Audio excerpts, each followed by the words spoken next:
ito ay rated SPG. Striktong patnubay at gabay ng magulang ang kailangan. Maaaring may masiselang tema, lengguwahe, karahasan, sexual, horror o droga na hindi angkop sa mga bata. Dahil nga sa sinabi ni Lynette dito nga kay Doc Benitez na katotohanan lahat ng sinasabi nito ni Annalyn, ay ito nga si Doc Benitez ang siyang nagtingin kung kanino nga ang pouch na nagkakalaman nga ng 10 vials ng morphine. Kaya naman makikita niya nga sa bag ni Doc Lyndon ng 10 vials nga ng morphine.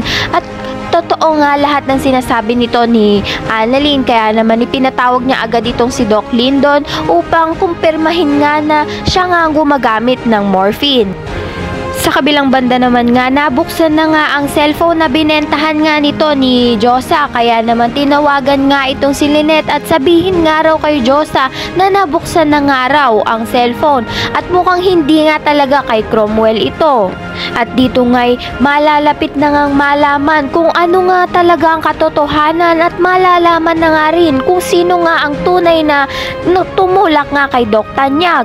At unti-unti na nga rin nagbabalik ang alaala nga nito ni Doc Tanyag nang mag-flashback nga sa kanya nang nagre-record nga siya ng video at sinasabi niya nga kung sino nga ang tumulak sa kanya sa video. Kaya naman ayan, napakatutukan natin dito nga lang sa abot kamay na pangarap.